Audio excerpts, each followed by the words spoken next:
So students, today we begin with Science 2. The first topic that we will be taking up on Science 2 is environmental management. Before we go on to environmental management topic from your 10th standard, we will first have a recapitulation or recollect what we learnt in the 9th standard on environmental management. The same topic was there, the heading was the same, environmental management, but what you covered up in environmental management, students, last year was mainly concerned with the abiotic component of the environment, that is climate and weather. These are non-living or abiotic component of the environment which you dealt with last year. So you studied about what is meant by weather, what is meant by climate, then how is the weather and climate changes studied and predicted with the help of the meteorological studies, and especially you also learnt about the Indian Meteorological Department's role in the prediction of weather changes, climatic changes, etc. We also had a review about solid waste management in that chapter. So most of the things what you dealt with was basically the abiotic component of the environment last year.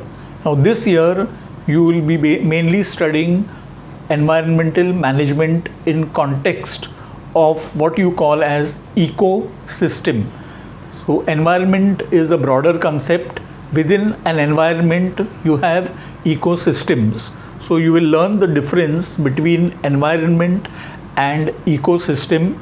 Many a times students confuse the concept of environment and ecosystem.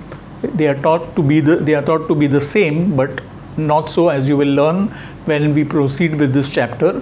So basically this year's environmental management revolves around basically the topics of ecosystem and environment and its relation to the ecosystem, conservation of environment, etc.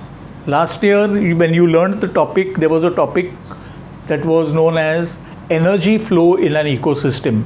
So you have actually understood what is ecosystem, but time having passed, today we'll have to again revise what do you mean by environment, what do you mean by an ecosystem. So now let's look at what or how we define environment and how it is different from ecosystem. Students, environment is basically the surrounding in which organisms dwell or live, and it consists of physical factors, chemical factors and biological factors. Physical factors would be air, land, water, sunlight, rainfall. Chemical factors are the nutrients, the food which living organisms get, and biological factors are the other life forms in the environment. So environment basically is a surrounding in which living organisms dwell.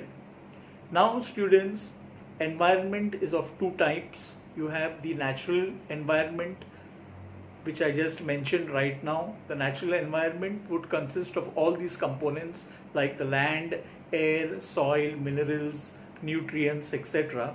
And then you have the artificial environment, that is the man-made environment. The man-made environment are the roads, the buildings, anything created by man to fulfill his need is what basically consists or is called the man-made environment. Even to speak of the fields on which crops are grown, it is an artificial environment. Forests have been cut down to make way for agricultural fields where crops are grown. So agricultural fields where crops are grown, it is also a part of the artificial environment. Now students, environment has its own way of maintaining its own balance. So there is a balance between the various components of environment that is constantly being maintained because of various biogeochemical cycles that are taking place in nature.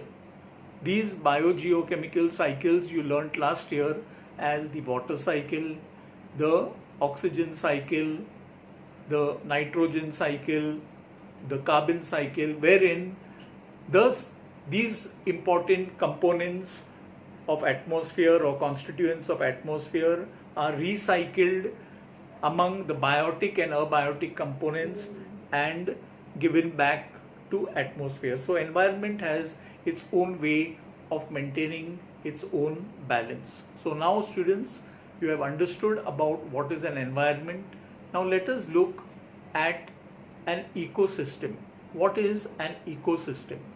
An ecosystem is a community where there is an interaction between the biotic, that is the living component, and the abiotic, that is the non-living component.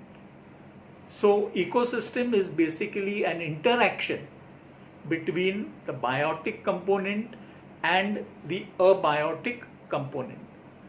The biotic component gives something to the abiotic component, and the abiotic component on the other hand provides some factors to the biotic component.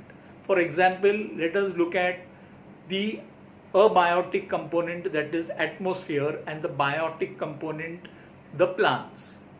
Plants and atmosphere or air have a give and take relationship.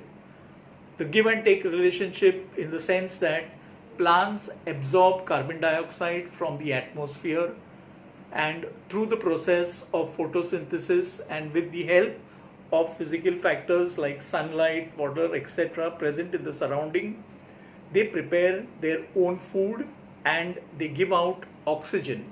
So there is a give and take relationship between the plant and the environment component, that is the air or the atmosphere.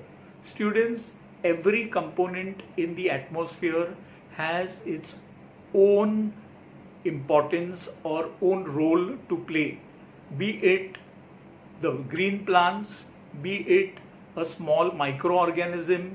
Every component has a very special or a niche role to play. Let's take the example of decomposers. They appear to be filthy. Decomposers, insects, flies, all these appear to be filthy, but they have a very, very special role to play. They clean up the environment and they decompose the dead remains. The decomposers especially, they decompose the dead remains of plants, animals, the waste, and they return valuable nutrients and constituents like nitrogen back to the atmosphere. So every component, students, they have a very, very important role to play in the ecosystem. Now, having learnt that, we would come in directly to the chapter. We will take up a few questions that are mentioned on the first 2 pages so that we will be able to understand the chapter better. So we move on to the next few questions that are there, which is basically a revision of what you learned in the last couple of years.